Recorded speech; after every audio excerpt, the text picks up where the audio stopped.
మాలిని దేవి multi speciality hospital, Christian పేట, 5వ line, కావలి. Doctor Guttipati Malini దేవి, MBBS, MS, OBGY, కాన్పులు మరియు గర్భకోశ వ్యాధి నిపుణులు. మాలిని దేవి మల్టీ స్పెషాలిటీ హాస్పిటల్ నందు అందించు వైద్య సేవలు: సాధారణ కాన్పులు, సిజేరియన్లు, లాప్రోస్కోపిక్ ద్వారా గర్భసంచికి సంబంధించిన ఆపరేషన్లు, ట్యూబెక్టమీ, పిల్లలు లేకుండా operation, high risk pregnancy, ectopic pregnancy మరియు గర్భసంచి నీటి బుడగలు, గర్భసంచి జారిన ఆపరేషన్లు, రొమ్ముగడ్డలకు చికిత్స, నెలసరి ఇబ్బందులకు చికిత్స, మెనోపాజ్ సమస్యలకు చికిత్స చేయబడును. స్త్రీలకు సంబంధించిన అన్ని సమస్యలకు చికిత్స చేయబడును. పిల్లలు లేని వారికి ప్రత్యేక చికిత్స కలదు. ముఖ్య గమనిక: మా హాస్పిటల్ నందు కాన్పోయిన తరువాత తల్లి బిడ్డను ఉచితంగా మా వాహనంలో క్షేమంగా ఇంటికి చేర్చబడును. మా హాస్పిటల్స్ ప్రత్యేకతలు: ICU, lab, AC and non AC rooms, 24 గంటలు మెడికల్ షాప్, ప్రతి రూమ్ నందు వేడి నీటి సదుపాయం కలదు.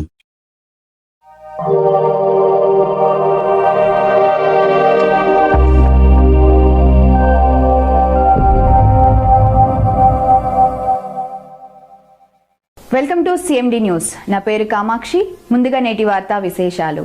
శ్రీ సత్యసాయి జిల్లా నంబుల పూలకుంట మండలం గూడిబైలు గ్రామంలో ఒకే కాండంతో 7 ఎకరాల విస్తీర్ణంలో వెలిసిన ప్రపంచ ప్రఖ్యాతిగాంచిన తిమ్మమాంబ మర్రిమానవ వృక్షం వద్ద శివరాత్రి ఉత్సవాలు ఘనంగా నిర్వహించడానికి భారీ ఏర్పాట్లు జరుగుతున్నాయి. ఈ సందర్భంగా స్థానిక ఎమ్మెల్యే కందికుంట వెంకటప్రసాద్ తిమ్మమాంబ మర్రిమాను ప్రదేశమును క్షేత్రస్థాయిలో అధికారులతో కలిసి సందర్శించారు. బాగున్నావా? ఎందుకంటే 3 రోజుల ఈవెంట్ కి ఒకే స్టేజ్ సర్వ్ అవుతుంది. ఇదే రూట్ లో ఇలా తీసుకొని వెళ్ళి మళ్ళీ అలా వెళ్ళి అక్కడి నుంచి దిశా ఫౌండేషన్ వారి సౌజన్యంతో కొన్ని కార్యక్రమాల రూపకల్పన కూడా చేయడం జరిగింది. తిమ్మమ్మ మర్రిమాను దగ్గర అనాదిగా శివరాత్రి పండుగ సందర్భంగా 3 రోజుల పాటు జరిగేటువంటి ఉత్సవాలు ఈ ప్రాంత వాసులందరికీ కూడా తెలిసినటువంటి విషయం. ఎన్నికల ముందు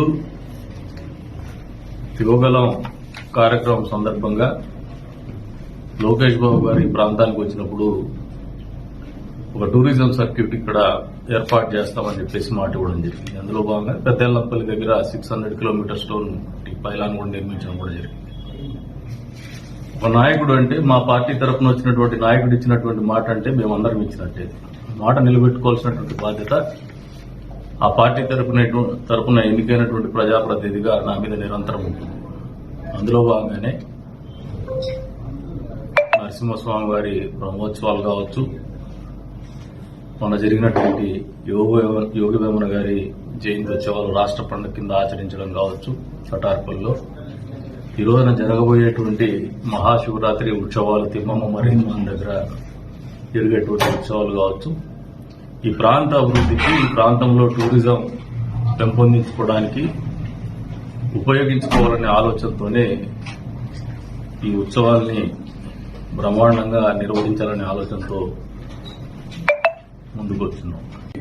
ఈ కార్యక్రమంలో ఎప్పుడో అవుతాడు, ఈ వీలున్నటువంటి చోట వచ్చి కుటుంబ సమేతంగా రమ్మని చెప్పి పిలుపునిస్తాం.